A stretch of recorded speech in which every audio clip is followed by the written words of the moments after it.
সত্যি বলতে আমি শুরু থেকেই জানতাম তোমাকে কোনোদিন পাবো না। তোমার সাথে আমার মিল হবে না, আমাদের পথও এক হবে না, সবাই জানতাম। তারপরেও কেন জানো আমি তোমার পিছনে ঘুরে বেড়াতাম। তোমার একটুখানি কথা, একটু হাসি, একটু যত্ন, এসবের মধ্যেই আমি হারিয়ে যেতাম।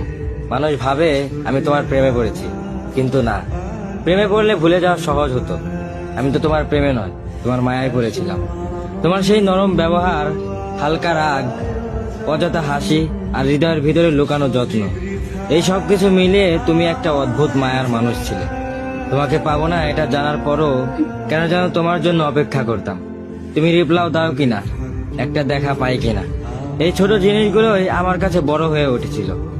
কখনো দাবি করিনি, কখনো নিজের বলে ভাবিনি, শুধু তোমার মায়ায় জায়গাটাতে থেকে গেছি। মনে হয় যে মায়ার টান সত্যি, সেটা কখনো ভোলা যায় না।